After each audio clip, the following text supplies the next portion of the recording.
Praise the Lord. ध्यान दें इस बात के ऊपर। अगर आप प्रेरितों के काम पहला अध्याय उसकी 9 आयत से पढ़ना शुरू करें तो वहां यूं लिखा है, वह कहकर उन सब के देखते देखते ऊपर उठा लिया गया और बादल ने उसे उनकी आंखों से छिपा लिया। और उसके जाते समय जब वे आकाश की ओर ताक रहे थे तो देखो 2 पुरुष यानी स्वर्गदूत आए। ध्यान से सुना, आपको मालूम है यीशु मसीह जैतून नाम के पहाड़ से उठाया गया। समझ पा रहे हैं? जैतून नाम के पहाड़ से उठाया गया। आप लिख लीजिए इसको, ये 14 आयत तक। अगर आप प्रेरितों के काम 9वां अध्याय 1 से लेकर अगर आप 14 तक पढ़ते हैं तो वो यही बात वहां लिखी है। बाइबल परमेश्वर का वचन कहता है, प्रेरितों के काम पहला अध्याय 9 से लेकर 14 तक जब आप पढ़ते हैं तो बाइबल कहती है यीशु मसीह उठाए जाने पर था।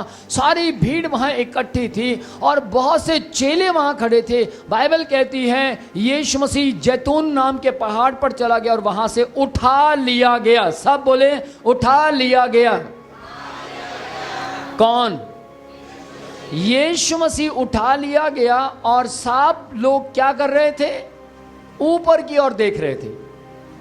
सब ऊपर की ओर देख रहे थे। लेकिन बाइबल कहती है 2 स्वर्गदूत वहां पर आए और उन 2 स्वर्गदूतों ने आकर क्या कहा? हे गलीलियों। क्या कहा? हे गलीलियों, ऊपर क्या देखते हो? जिसे तुम ऊपर जाता हुआ देख रहे हो, एक दिन इसी जैतून के पहाड़ पर वो वापस आएगा।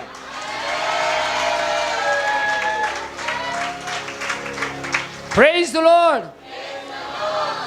जिसे तुम ऊपर जाता हुआ देख रहे हो, इसी को एक दिन तुम इसी पहाड़ पर देखो। परमेश्वर ने अपने दूतों को भेजा, यानी कि परमेश्वर मतलब यीशु मसीह परमेश्वर। और यीशु परमेश्वर ने कहा नीचे जाओ। वो मुझे ऊपर की ओर देखकर टाइम खराब कर रहे हैं, टाइम बर्बाद कर रहे हैं। उनको बोलो तुम्हारा काम ऊपर देखना नहीं बल्कि लोगों की ओर देखना है। लोगों को जाकर प्रचार करो। आमीन। ऊपर देखने से कुछ नहीं मिलेगा, परंतु अपने परमेश्वर को सामने देखो। आमीन। जकरिया 12 अध्याय उसकी 10 से लेकर 14 तक जब आप पढ़ते हैं तो देखिए वहां क्या लिखा है। मैं आपके लिए पढ़ देना चाहता हूं। यहां लिखा है, और मैं दाऊद के घराने और यरूशलेम के निवासियों पर अपना अनुग्रह करने वाली और प्रार्थना सिखाने वाली आत्मा उंडेलूंगा। तब वे मुझे ताकेंगे, अर्थात जिसे उन्होंने बेंधा है, और उसके लिए ऐसे रोएंगे एक लौते पुत्र के लिए रोते पीटते हैं। ऐसा भारी शोक करेंगे जैसा पहलौठे के लिए करते हैं। 11 आयत।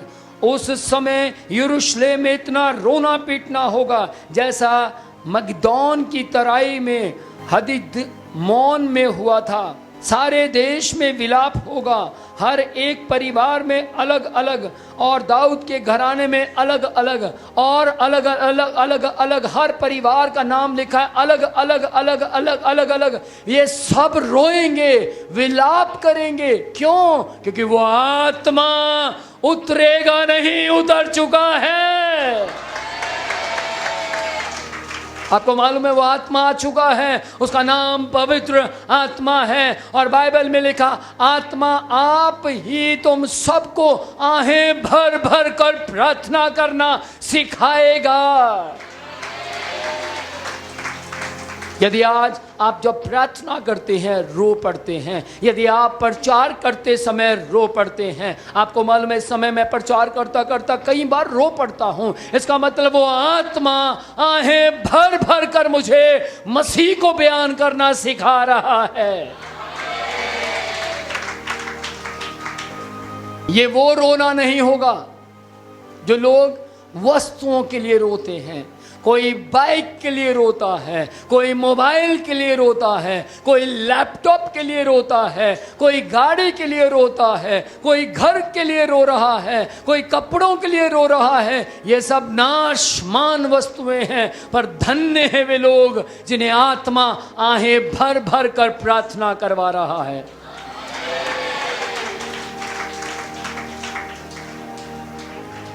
चर्च, मैंने बीती रात देखा कि लोग चर्च में आ रहे हैं और किसी ने उनसे कहा इस चर्च में मत जाओ, और लोग कह रहे थे, रोते हुए कह रहे थे, प्लीज प्लीज आप भी मेरे साथ चलें, क्योंकि मेरी आत्मिक आंखें खुली हैं और मैं आज रात परमेश्वर से उस चर्च में जाकर कहूंगा तेरी भी आत्मिक आंखें खुल जाएं।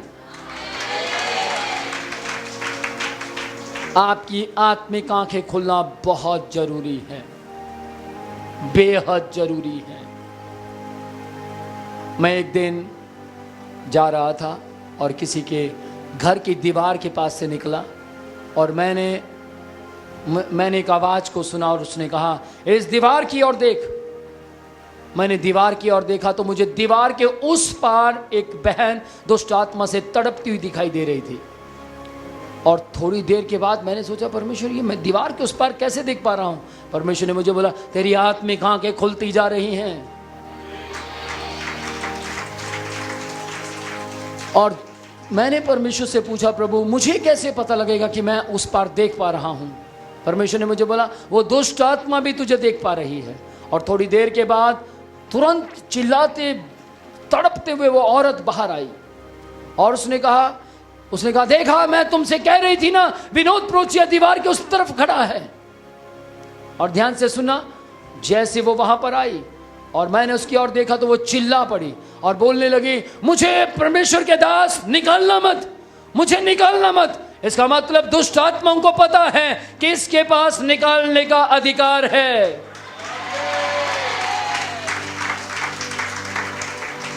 आपको मालूम है दुष्ट आत्माएं बहुत सी जगहों पर चिल्लाती हैं लेकिन निकलती हैं फिर आ जाती हैं। पर ध्यान दीजिएगा जिस जगह आप बैठे हैं यहाँ जो दुष्ट आत्माएं निकल जाती हैं यीशु के नाम में वापस नहीं आती। कुछ ऐसे ही काम एक किया करता था, उसका नाम यीशु मसीह है।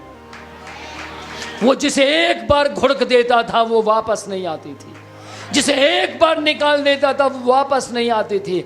ध्यान से सुनिएगा, आज लोगों को विश्वास की जरूरत है।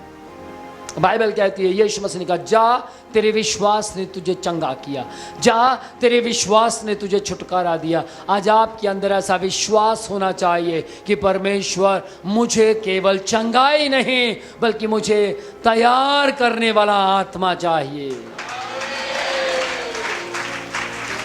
Amen. Praise the Lord. Say hallelujah. आज आपको यदि कलेश होता है, आज क्या आप दुखी हैं? क्या आपको यीशु नाम के कारण कुछ सतावट सहनी पड़ रही है? क्या आपका परिवार आपके ऊपर दोष लगा रहा है? क्या आपके अपनों ने आपको छोड़ दिया है? क्या आपके अपने आपको चुभमी बातें बोल रहे हैं? डोंट वरी, निराश ना हो, बल्कि यीशु मसीह कह रहा है हे बोझ से दबे हुए लोगों मेरे पास आओ, मैं तुम्हें विश्राम दूंगा।